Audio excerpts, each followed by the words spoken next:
Дом народов Севера с момента его открытия является центром общественной жизни народов Севера Республики. Именно здесь располагаются кабинеты всех ассоциаций северян. Именно здесь рождаются идеи, замыслы, проекты, которые и претворяются в жизнь. В кабинете Ассоциации Эвенков мы и встретились с ее первым вице-президентом Любовью Викторовной Христофоровой. Любовь Викторовна – замечательный человек, интересная личность. Она пользуется заслуженным авторитетом. По образованию юрист, в этой сфере проработала много лет и хорошо разбирается в законах, касающихся жизни и деятельности коренных народов Севера, и помогает им в этих непростых вопросах. Не так давно Совет эвенкийского народа России на своем заседании, который прошел в городе Красноярске, рекомендовал ввести Любовь Викторовну Христофорову в состав Координационного совета Ассоциации коренных малочисленных народов Севера, Сибири и Дальнего Востока Российской Федерации, что и было сделано.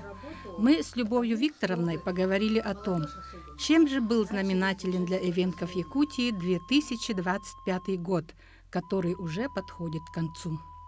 2025 год Ассоциация эвенков Республики был объявлен годом генеалогии. Мы начали работу потому, чтобы молодежь особенно начали изучать свою родословную. У нас же эвенки проживают в разных районах, и все равно у них есть какие-то общие корни. И вот эта очень интересная работа началась. Вообще первыми это начали оленёксы. Они еще года 3 назад объявили годом генеалогии себя родословной, и вот эту работу мы теперь начали в ассоциации делать. И для того, чтобы работа была поставлена с самого начала правильно, для энтузиастов мы делали семинары. 2 семинара у нас очень хороших, интересных, в том числе с участием Национального архива, с возможностями работы в сегодняшних различных программах в интернете. Это все прошло. И как люди на семинар этот приходили, интересовались? Да, конечно, семинар привлекает внимание людей. Да, люди приходят, слушают, учатся. Есть уже несколько людей, которые, скажем, профессионально свою родословную уже сделали. Да, они до сих пор еще где-то какие-то моменты делают. В общем, интересная очень работа. А, кстати, вы сами сделали свою родословную? Да, я начала родословную делать, да. В общем-то, приходится все равно обращаться к специалистам. Вроде бы уже все почти готово. Мы должны встречаться и это все нам полностью выдать, что сделано по составлению нашей личной родословной, моей семьи, моих братьев, сестер. Вот видите, тоже польза для вас. Да, конечно, это очень большая работа. Я же начала раньше искать это все. Валентин Викторович еще раньше начал, но своим этим, общаясь с отцом, записывать про деда и так далее, про бабушку. А вообще у нас очень много интересных мероприятий проходит в районах. Мы рады тому, что в этом году в Мирнинском районе Садынский наслег, наш единственный в этом районе эвенкийский национальный наслег, провели мы выездные дни эвенкийского языка. Вообще мы знаем, что это село молодое. Оно родилось после переселения наших сородичей с тех самых мест, которые называем Якутской матерой, да? Ага. Очень трагичная судьба начала образования этого поселка. Но тем не менее, они сохраняют свои эвенкийские корни. Это прямо так трогает. На мероприятия так активно ходят, нас так хорошо встретили. Там пожилые женщины есть, которые просто энтузиасты, рассказывают, как у них детство было, как они с оленями ходили, как с отцом капканы ставили. Все у них свежо. Но в этом селе вообще оленеводства нету. Потому что их же переселили, они поставили им дома, сказали, живите теперь здесь. И меня просто поразило, знаете, что там один человек, он сохранил всю утварь деда и отца и возит с собой, говорит, а как я выброшу? Для оленей, да? Для оленей. И одежда. И у него есть применяемые в оленеводстве, постоянном оленеводстве, утварь, вещи, которых нету даже у некоторых оленеводов сегодня. Потому что он сохранил дедовское, отцовой, и вот сохраняет пока вот просто вот дома у себя во дворе в специальном чуланчике. Вообще вот такие, и как сильно в людях, да, вот генетика. Они же, собственно, вот выросли уже в этом селе, селу уже 50 лет, наверное, будет, да, когда он, или чуть больше, выросли, получается, уже вот в таком селе. Они очень оторваны от мира живут. Чтобы проехать в село Сюльдюкар, надо проехать через Светлинскую ГЭС. Вообще пропуск нужен. Вот и как раньше была же пограничная зона, да? Заранее нужно взять разрешение, весь список, кто такие, проезжать вот через эту ГРЭС в село Сюльдюкар. Вот. Ну вот там у нас работает такая активист наша, тоже бывшая общественница, это Вера Федоровна Афанасьева. Вот. В общем, мы считаем, что у нас очень хорошо прошло, мы дальше с ними уже сотрудничаем, тоже по разным вопросам они выходят, уже знают, что есть такой актив в Якутске, на который можно опираться. И вот они вообще, у них же языка нету, да. Как они его учат-то? Вот в школе есть учительница, и в садике у них вообще, когда это же не просто вот мы приехали, там были очень интересные мероприятия.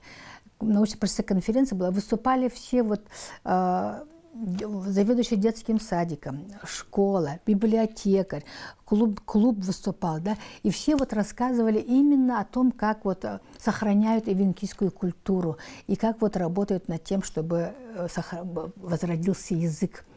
Мы проводили семинары по возрождению, как вот можно обычаи делать, какие-то вот наши то, что обряды мы проводим, да, как бакалдын делать, прямо как методичка, вот все, они пришли в клубе, все слушали. У них есть желание, у них есть вот, это надо просто нам тоже дополнительно найти какие-то возможности. Да. Будем думать.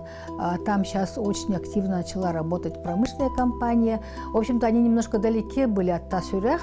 В Тасюрях активно промышленность действует, да. Но сейчас и в Садынском наследии, вот в нашем Сюльдюкаре, уже активно вокруг села начали бурить, работать промышленники. Но мы с ними будем вести работу, потому что все равно без помощи промышленников мы не сможем, да, сложно вести. Ага. Затем у нас вот прямо все вот так вот сразу шло, да. После этого сразу весной, в марте месяце в селе Оленек прошла очень интересная всероссийская научно-практическая конференция «Код предков через века», посвященная тунгусскому кафтану, про который вы все слышали. Очень интересное было найдено в свое время Николаем Деевым, археологом, когда он был еще молодым. И он, оказывается, вообще всю реку Оленек почти что прошел, проплыл, все везде видел, искал и находил. И вот он там нашел этот кафтан, который долго был спорным. Его отправляли даже в Москву, он там долго очень лежал, никак не могли поставить точку. Чей же кафтан? Якутский он, либо эвенкийский, в общем-то. Но мы считаем, что этой конференции была поставлена точка, что там кафтан тунгусский и по выкройке, и по узорам, по оформлению, да, в общем-то. Ну, и там была презентация этого кафтана. Вообще, ну, выставка, мероприятие было на очень высоком уровне. Само то, что приняли участие 2 доктора наук, 15 кандидатов наук со всей России, участвовал Санкт-Петербург, Новосибирск, Иркутск, Улан-Удэ. Даже приняли участие, вы знаете, вот в Лондоне же большой этнографический музей есть, да, где есть эвенкийский зал. Вот даже оттуда приняли участие, показывали экспонаты и вот делились тем, что они знают через свои экспонаты о нашей культуре. Это в Оленьке было, потом сразу после этого у нас было мероприятие в Тяне. Но вы знаете, Тяня у нас тоже особенное место, в котором ведет работу крупная промышленная компания золотодобывающая Нордголд. Это дочка Северстали. Значит, в общем-то, мы пришли в ходе вот всего, вы знаете, что конфликт там какой был, да? Ага, в общем, они пошли нам навстречу в том, что вот на встрече мы предложили, давайте мы будем работать с вами по программным проектам. Конкретно мы вам даем проекты, вы их рассматриваете, финансируем и работаем. Вот конкретно по этим программам, по этим мероприятиям, которые прописаны. Чтобы не было так. Ой, дайте нам 100 тысяч, мы поехали туда. Ой, нам надо шить костюмы, дайте столько денег. Вот, в принципе, так же многие работают. Да? Вот так. Нам надо туда поехать, дайте нам деньги с концертами и так далее. А мы вот предложили им совсем другой способ, вид работы, сотрудничества. И они согласились. И с прошлого года, с сентября, вот начала учебного года, в прошлом году, заработал проект «Языковое гнездо» в Тяньском наследии. Там для детей дошкольного возраста, школьного возраста и для взрослых ведутся занятия с полным погружением в язык. Слава Богу, что в Тяне есть носители, которые говорят. И вот когда дети стали изучать в школе, да, когда появился у них интерес, уже родители начали с ними говорить, уже бабушки стали с ними говорить на ивенкийском языке. Представляете? Мы сами удивились такому повороту. И когда мы компании предлагали, мы говорили, что обязательно, вот вы же знаете, есть международная олимпиада наша тунгусская, Турен. Каждый год проводится на базе Амурского университета. Вот что туда повезем обязательно детей. Вот я забегаю вперед, скажу, они съездили. Вчера мы с ними здесь сделали встречу. С очень хорошими результатами приехали дети. Очень довольны. 4 школьника ездили с учителем. Вообще, ну вот мы считаем, что такое взаимодействие, которое показывает вот действительно результаты, это дорогого стоит. Весной в Тяне делали конкурс семейный. Вот у нас Хатыстыржин начал эту работу, да. Семейный конкурс говорящих на ивенкийском языке. И вот делали в Тяне, и прямо там семьи так подготовились. Мы же говорили, минимум 2 поколения, там по 3 поколения. Дедушки, бабушки вышли поддержать свою семью, свой род. И вот конкурс прошел на очень хорошем уровне. Вообще подготовились они от души. Уже сейчас начали готовиться конкурсы будущего года.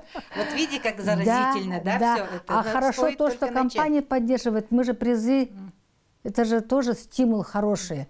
Они же снегоход получили, семья-победитель. Мы с этой компанией, ну вот расскажу, да, с Нордголдом, работаем еще по 2 проектам. В этом году начал работать проект по поддержке оленеводства общины Тяня. Тоже надеемся, что будут результаты, но пока только начало работы. С будущего года, с 2026 года, они будут финансировать проект, который мы им предложили. Это составление реестра мест, вот мы же говорим все время, археологические памятники, места сакральные для ивенков, какие-то места особо для них особо чтимые. Да? Вот реестр этих мест будут делать. Да, но это же отлично. Это будет делать Институт гуманитарных исследований проблем коренных малочисленных народов Севера, потому что эта работа требует именно профессионализма, именно, да, там должны быть ученые, которые уже разбираются. И вот очень хорошо, что вот этот проект тоже вот, институт будет заниматься, и в нашей Тяне с помощью Нордголда будут работать пока вот эти 3 проекта. Они не 1 года. Мы с ними, когда изначально ставили вопрос, такой проектной работы, сотрудничество, мы просили вот именно на многолетнее сотрудничество, да, чтобы результаты мы осязаемо уже видели, допустим, через 5 лет мы уже конкретно скажем, да, у нас это и есть. То же самое по сохранению оленеводства. У нас же стимулирование нужно. У нас же, ну вы сами знаете, какая проблема с кадрами стоит в оленеводстве, да. В Нерюнгере прошел Исех Аланхо. Мы очень рады тому, что на этом празднике Аланхо звучала везде венкийская речь. Буквально, что открытие, что закрытие. В этом году даже не как раньше, да. Раньше же были просто сюльга поселений. И вот, допустим, ну, Золотинка, Неринга, и вот было бы Йенгар, да, и дальше пошли. Нет, они же сделали вот именно стойбище коренных народов Севера. Очень красивая сцена, очень красивые по кругу сделанные сиденья, и там стояли наши чумы. И там постоянно все эти дни выступали наш театр КМНС, театр юного зрителя. В общем, очень много интересных постановок было там во время этого. И везде звучало наши йенгринцы. поэтому мы очень довольны этим мероприятием. То, что они смогли еще раз почувствовать свою уникальность, да, и то, что они должны сохранять эту свою аутентичность, не растворяться. В этом году Республиканский Бакалдын провел Усьмайский район. Очень хорошо провели. Вообще у них вот изюминка, новшество было в том, что они пригласили профессионального режиссера. И было поставлено просто на очень высоком уровне.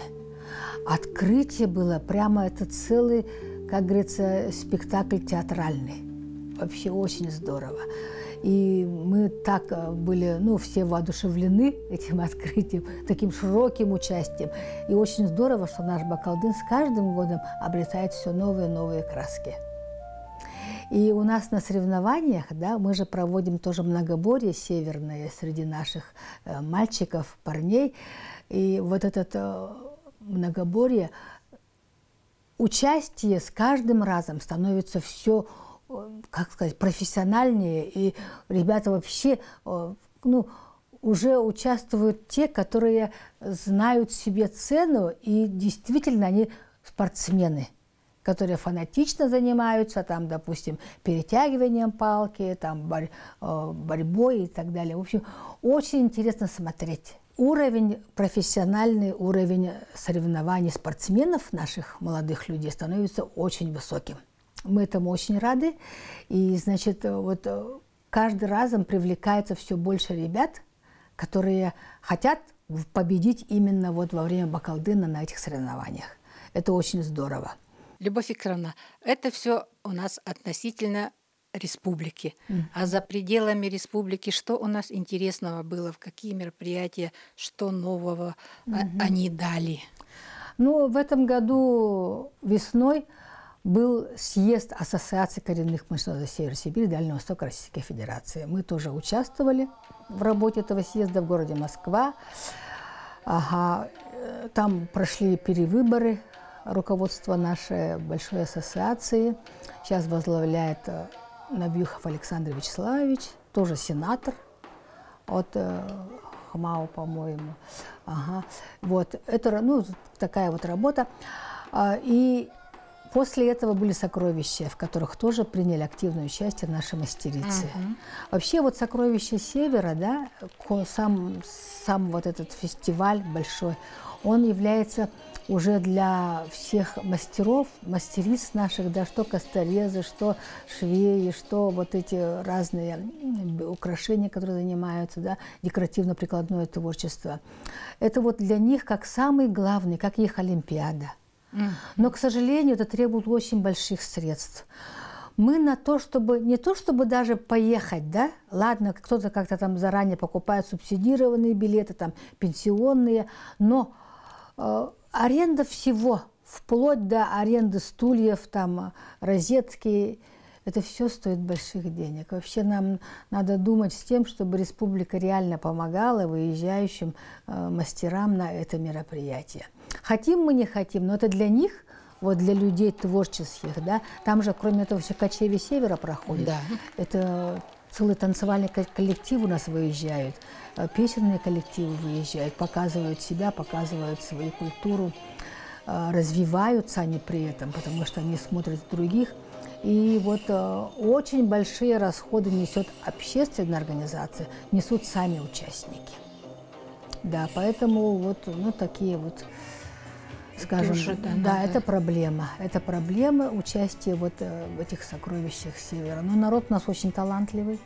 Вообще все вот наши, те, кто занимается декоративно-прикладным искусством, это же просто энтузиасты, которых хлебом не корми, да, вот потворчествовать. Они этим и занимаются, и поэтому а для них это оценка их деятельности, она просто вообще как, ну, скажем, самая необходимая. Высшая. Да, я же говорю, это да. Олимпиада. Вот для спортсменов это Олимпиада, а для наших мастеров и мастериц это сокровище Севера. Но, к сожалению, пока вот в полном объеме, ну вот как хотелось бы, да, у нас в районах есть очень хорошие мастера, чтобы вот, ну, стараются на эти деньги, ограничивается участие таким образом. А там-то профилей очень много. Это и косторезные, это и кожные, да, и тогда, ну вот по коже, по меху, по отдельности всякие вот эти виды. Ну вот это вот у нас как бы основные наши мероприятия, которые, да, кроме этого в городе Красноярск в августе ко Дню коренных народов мира регулярно уже не первый год проходит большой форум. Они делали вначале молодежный форум, собирали молодежь со всех районов проживания коренных народов, желающих. Ну, это как у нас идет Россевер, да, желающие пишут анкеты, участвуют и приглашают. Не только эвенков, а вообще народов, да? Да, там вообще из тунгусов, ну, как бы нет такого ограничения. И там в этом году, помимо этого, еще были круглые столы, посвященные взаимодействию коренных народов Севера, Сибири, Дальнего Востока и промышленных компаний. Но самый актуальный вопрос? Да, это очень актуальный для нас вопрос. Еще был экспертный семинар по такой же теме. Вот на таком экспертном семинаре еще в прошлом году я вот говорила, и я еще раз повторяю, каждый раз говорю, что нам необходимо за стол переговоров помимо коренных и промышленности сажать и Роснедра. Это Федеральное агентство по недропользованию, которое именно выдает лицензии вот этим недропользователям и должно следить за тем, чтобы недропользователь исправно выполнял то, что он обязан делать согласно действующего законодательства. Ну, мы-то с вами знаем, все время смотрим в социальных сетях про загрязнение рек, про загрязнение вообще почвы и так далее. Вот этих моментов очень много в нашей бытовой жизни. Но к этому никак не привлекается вообще ни к оценке, ни к контролю вот, Федеральное агентство по недропользованию, которое обязано, ну, на мой взгляд, да, обязано за этим следить. Потому что они выдают эти... Они от имени государства подписывают вот, лицензионное соглашение с этим недропользователем. Вот это очень больной вопрос. И я еще раз тоже об этом выступила, что нам необходимо уже выходить в Федеральное агентство по делам национальности, которое занимается нами, да, а потом вот Большой ассоциации всероссийской, выходить именно с этим вопросом о сотрудничестве на Роснедр выходить, да, и с ними работать очень плотно. Любовь Викторовна, и давайте вот вернемся тоже к одному из самых больных наших вопросов. Вот сказали сохранение языка. И я хочу отметить вот нашу молодежь. У нас очень хорошая молодежь. Наши молодые люди, да, они начинают между собой уже говорить на эвенкийском языке. Они учат, вот девочки хатастырские, например, да, они учат, начинают между собой разговаривать. И они у нас становятся языковыми активистами. У себя в селе проводят мероприятия вот за чашкой чая. Давайте соберемся сегодня, поговорим, а как нам вот возродить эвенкийский язык, зная, что бабушка может говорить. Бабушка может вспомнить и начать говорить. Вот это все, как говорится, использовать, вовлечь и развивать язык. Вот такие. И у нас молодежь в этом году провела очень свои интересные мероприятия. Одно из них такой большой выездной суглан. Они делали в Угаяне. В Угаяне прямо там такое у них действо было. Выезжали с Хатастыра до Угаяна на лодках, вся молодежь. Там палатки поставили, их очень хорошо встретили. Соревнования и спортивные, и культурные, всякие возможные. В общем, очень хорошо. Это они сами провели полностью. Значит, молодежь эвенкийская активизировалась, получается. Ну, она уже не спит, как да. бы сказать, а уже начала работать. Есть активисты, да. Ну и нам тоже сейчас надо работать с районами, с тем, чтобы на местах тоже вот были активисты. Угу. Любовь Викторовна, спасибо вам за разговор, за беседу. Но вы ведь сами тоже изучаете эвенкийский язык в группе. Может, попрощаетесь как-нибудь с народом по-эвенкийски? Бакалды дала. Бакалды дала.